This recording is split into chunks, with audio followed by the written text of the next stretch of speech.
So this is an impromptu clip. I'm not sure where I'm going to put it, but it's something that's been on my mind, and I don't want it to be to be too depressing. But I, I did choose to become an open book as much as possible and share my experiences for it to help anybody that it might help. Now, there's been a lot of heavy stuff in the news lately, not even pandemic related, but people that have passed away, young women, women with children.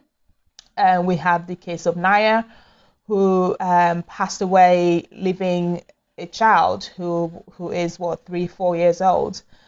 And again, we have the grandson of Elvis Presley, who decided to take his own life. And it's a combination of thoughts that's going on for me. I have something cooking in the background, so this was impromptu, like I said. So if you hear bubbling or noise, that's what that is. So when the case of Naya first came up, what it got me thinking was, as a single mom, what the impact of that would be if my son needed looking after. But even more importantly, and I think more relevant, cases of people committing suicide and the information that's coming out on Elvis Presley's son, which, by the way, just to clarify, I am not saying that Naya committed suicide. That's not what that's for. The point from that is the being a parent of a small child who is a single mom, sorting out the care for him and things like that. I just wanted to clarify that, because I know that's a rumor that's coming up online, and there's absolutely no proof for that at this point. So Elvis Presley's grandson, where it's coming out that his upbringing in Scientology is a huge part of why things got so messed up. And it got me thinking, at what point, what is the switch? What is the trigger for someone to decide to act on that? Now, unfortunately, there are probably more of us ex-witnesses that may have at some point contemplated that. I have contemplated it. I have made, looking back, sort of half-hearted attempts. I don't think I was actually ever going to go through with it. I think they were more a cry for help, even though at the time they kind of didn't feel like that. And it's what is that moment where you decide to actually go through with that? And the thing that came up for me was, it's that moment where you feel like things are never going to get better, where you feel like there's no hope, where you feel like even if you stick around for the next 2, 5, 10, 20 years, things are not going to get better. And that's the moment at which someone goes, well, what's the point? Now, fortunately, I am confident that I am past that and come out of that. I have done a lot of work on myself where I think I can challenge those thoughts if they come up.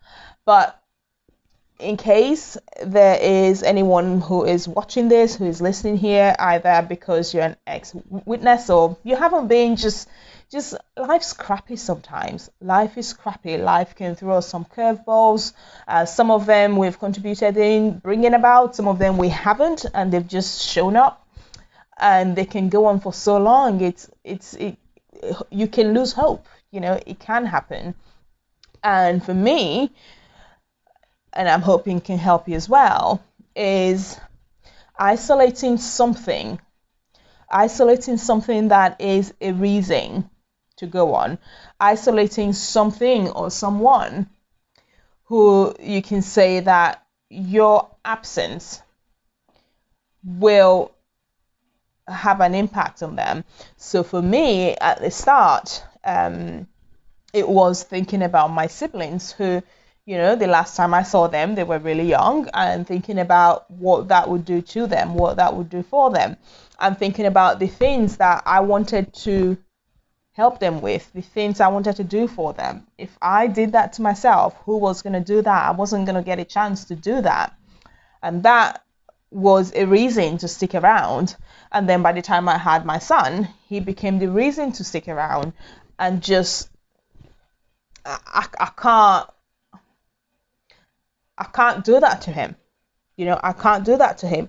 Now, if you don't have, family members, or you don't have any kids, it could be something else. What is it that you've had in your heart to do? What is something that if you're around to do that will make a difference, that not just brings you satisfaction, but could be exactly what someone else needs, who is going to suffer from you not being here, whether or not they know it at that moment, because sometimes they might not know it yet. It could be people you don't even know.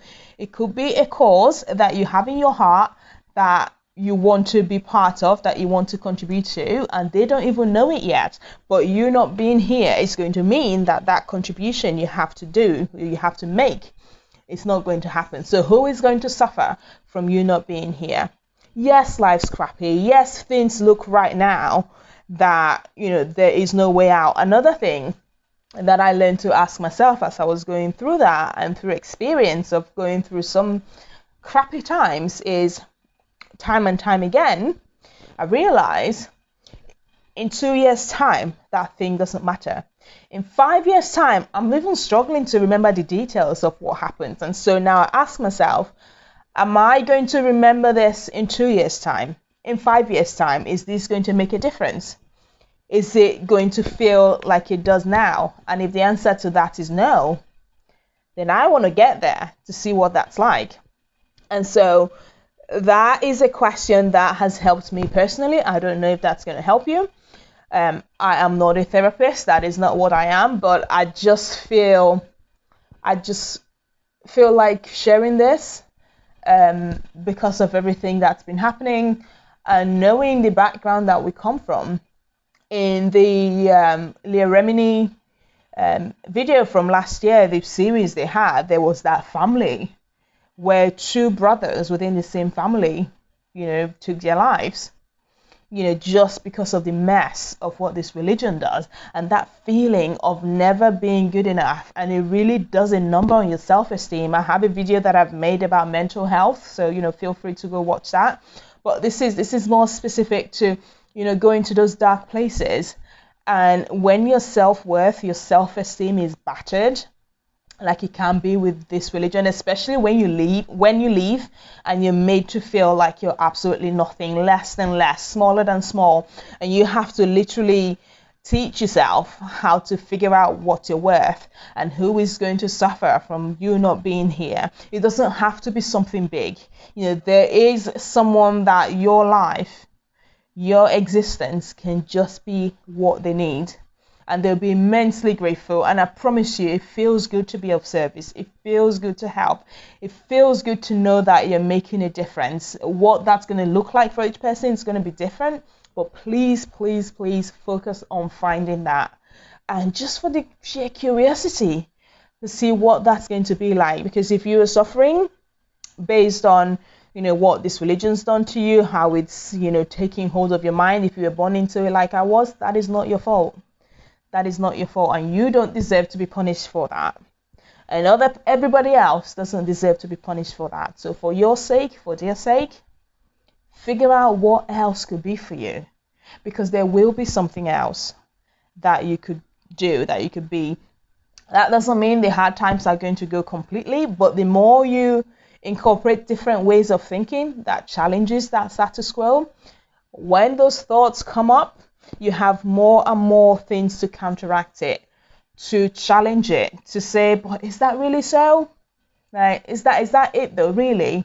And you can try and combat that. So, I mean, it's going to be an active, ongoing process. Yes, like for me personally, I've done a lot of work, I've made a lot of progress.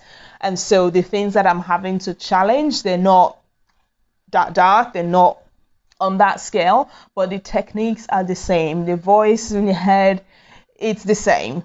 And so when you have tools under your belt to challenge that, to question that a little bit, that moves you further along to being healthy in the mind, healthy in yourself, and start finding the worth in who you are, because it's there. It doesn't matter what the religion says. If it doesn't matter what family members that are shunning you perhaps say, you have inherent worth and value, and your existence, your being here, is exactly what someone else needs to get them from A to B, even if they don't know you yet. So don't deprive them of that. If you won't do it for yourself, do it for them. Okay? And at the end of the day, you'll be glad you did. Okay, so that was a random one. I'm not sure where that's come from. Yeah, it wasn't planned. Maybe this is all I'll put out this week. I don't know, or add something else to it. But otherwise, if this is it, I will speak to you soon.